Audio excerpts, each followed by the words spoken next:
today, before we ever started even recording, the camera caught wind and blew over and scratched another lens. You wouldn't believe it. Like, extreme sports and cameras.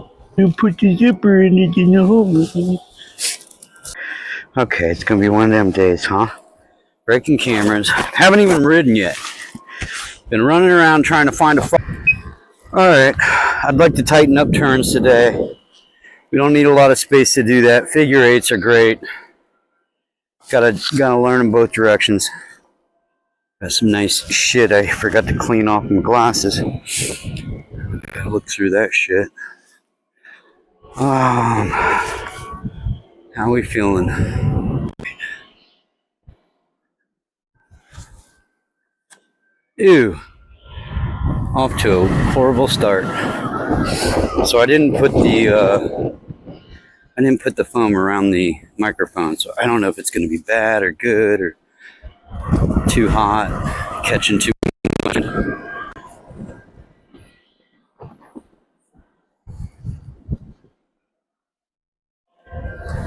Yeah. We got to get to the point where we're not afraid to hit a little pedal. Just a little pedal scrape.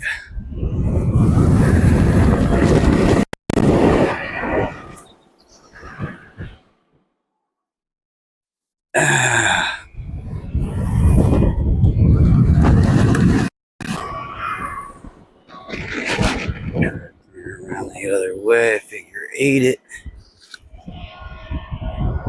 Yeah.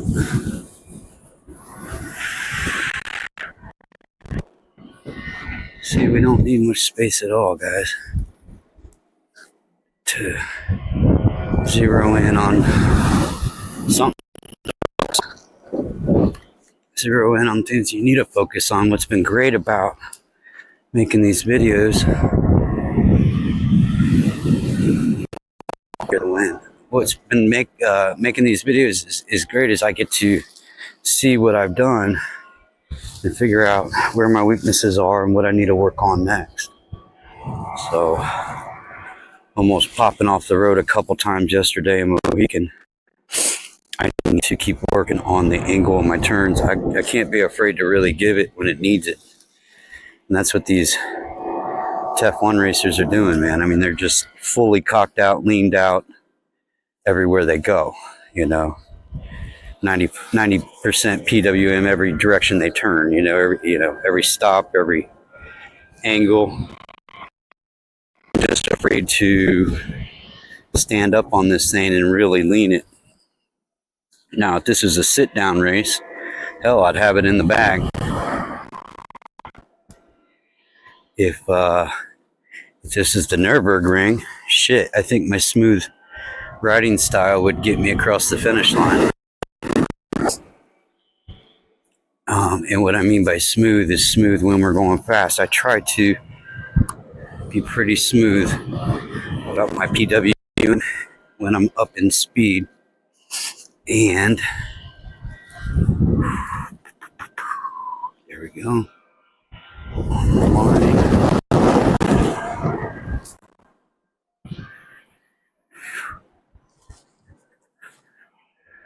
Get it. Get.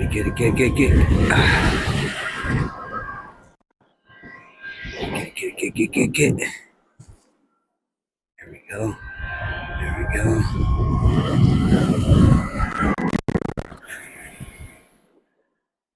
I need to adjust my pads a little more to kind of hug my toes when I go for striking. My heels are a little loose back there. It makes it feel just a little slippery.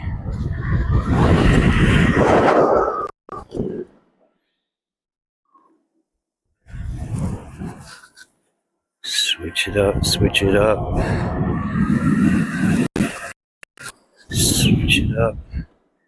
Right turns.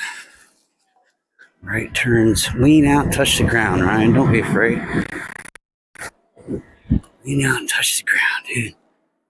Lean out, touch the ground. That's why we don't need much space, so we can control our speed while we're working on this stuff. Because one day, you'll be going full speed when you're doing the same things. work on these things while we're going at a slow speed. So when we find our max, we find our limit, and we slide out. I don't have any hip protection on today, but it wouldn't be a total catastrophe.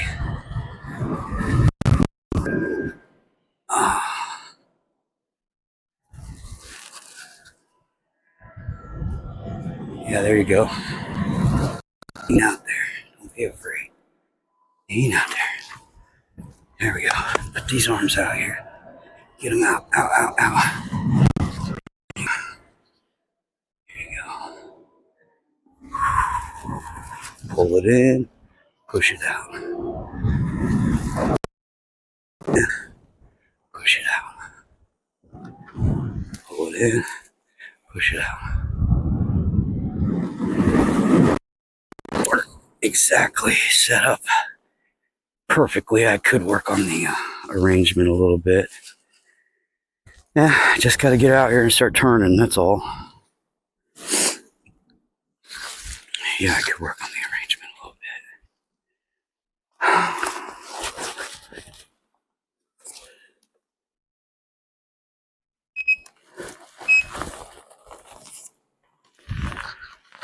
Can't believe I scratched another lens, guys. Unbelievable. These things they're so prone to getting scratched. Well, you hear me better if I close the lens. Of course, I need a little air on my face.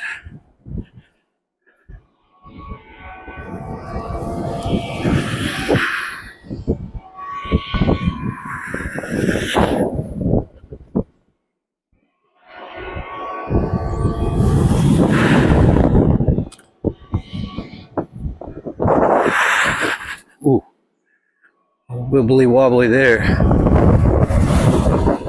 Just got to be smooth with this thing, and the inputs have to be direct and firm. There are no small inputs on the race. You see me come over that hill the other day at Mohican, and I about lost it, man. So the thing is,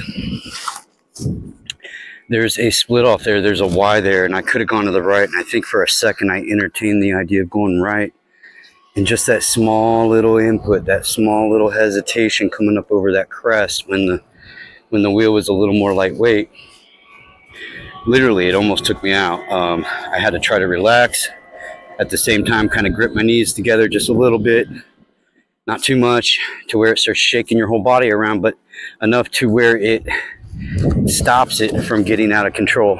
And then I had to commit and go into the left turn there. But yeah, that's dangerous, man. Not realizing that I had this to grab onto, forgetting about that. You know, I had just added this, and let me tell you, it makes a huge difference being able to grab onto the front of your unicycle and give it a solid yank back. It makes such a huge difference in those areas where, say, you're coming over the crest of a hill and the tendency for the race is to get a little wobbly. That's a perfect example of when you need that tri-point to hold on to. Hence why I want to start Tri-Point Industries. I want to start fabricating handles, aftermarket handles that make sense in racing, like a throttle or a joystick or a, say, like a fighter pilot, you know, has something to hold on to here. I want the same kind of thing in racing. Not just a handle for, like, I know the P6 has a decent handle. The P6 has a really decent handle.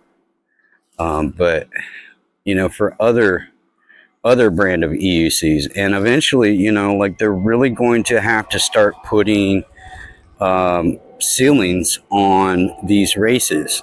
They have to start capping out these races. We can't have, you know, 235 volt going against 210 volt going against 186 volt, and so on and so on. Like, we're going to have to narrow these races down by the voltage. because that makes sense. That's the only thing that makes sense. You know, somebody with 2,300 watt hours is not quite getting as much oomph out of their machine on the fifth lap as, say, 210 volt. It's got plenty of juice on the fifth lap. You know, you haven't even gotten into it really. You know, you're still at 95%, 90% probably, depending on how hard you're riding. But you know, you put a 168 volt right up next to that 210, and you know, with only 2,200 watt hours instead of 3,800, it's almost double the watt hours. So literally, there has to be sanctioned events when it comes to racing. We can't keep putting TEF1s up against, you know, any other wheel. It's the only thing that makes sense. That's where it's going to let the rider style and the skill level win the race. Okay, it's not going to be about, you know, well, I just got a faster wheel than you, and so you're shit out of luck. And it doesn't even make a lot of sense, you know. So now I know they're kind of just for fun at this point. It's not really a like a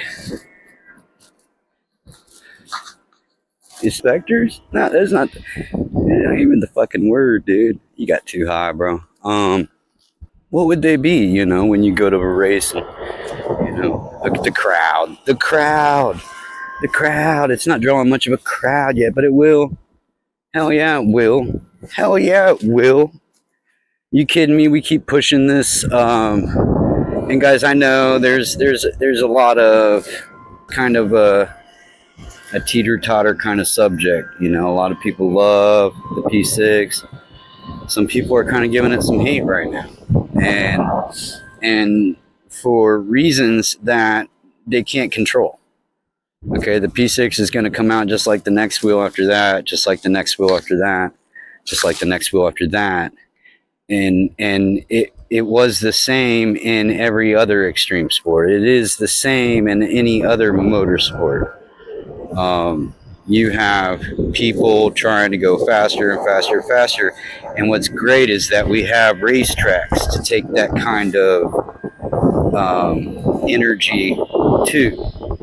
You don't need to have that energy every single day out on the road, especially with other vehicles and other people around you, you know, putting other people at risk. You know, do no harm to others, right? It's pretty simple. You want to go out and hurt yourself, that's one thing. Do no harm to others, though. And so even if you are super skilled in your class, you know, and on your machine, you can still make mistakes, and people will make mistakes every day. People will walk out in front of you. Dogs will jump out in front of you. A leash will get caught up in your wheel. There's so much that can happen when you're cutting close, going around cars. You know the way that people do. I do it, you know, and then there's a time for it, and there's a time not to split lanes. When cars are moving down the road, that's a good time to split lanes. When cars are at a standstill, good God, you're trying to get a car door opened on you, you know, and I don't know if you know how many parts that'll break, but that'll break not just you, not just your wheel, that'll also break the door, and now you're liable to pay some insurance company because you were a jackass splitting lanes and stop traffic. It's just not a good idea, guys. You know, when the cars are up and moving 30 miles an hour, you know they're going to be staying in their lanes, and they're not going to be opening their car doors. That might be a decent time to split lanes, right? But yeah, I don't know why I'm having all these safety precaution talks with you guys. You guys are far more advanced than I am. But just the hate on the P6, you know, like, guys, you cannot hate on the P6. It's going to be the P7 and the P8 and the P9, and we are going to be going 130 miles an hour on racetracks. It's just a matter of time. As soon as we build the right suit, we can handle the wind. It's just a matter of time. That is progressive sports. That's how it works. Okay, so you can't get out of here. You'd be like, oh, mad because the spotlight's getting shown on it. Duh. You guys all got in before critical mass. Well, critical mass is coming. I'm the critical mass. So that is right where my Insta360 X5 once again mysteriously stopped recording on its own. I was in the middle of saying I am the critical mass guy. I love to get into opportunities and situations in life that I see are about to blow up. And I really believe that this sport is exactly that. It's about to blow up. Everybody and their grandmom is going to be doing this before long. And it is our responsibility to teach people to do it safely. And it's also our responsibility to help progress the sport. So those are the things I'd like to say. And then also my microphone cut out on this little segment here. So I'm just showing you the work that the lasso can do. It is awfully nice being able to hold on to your race machine. Hint, hint, bagode.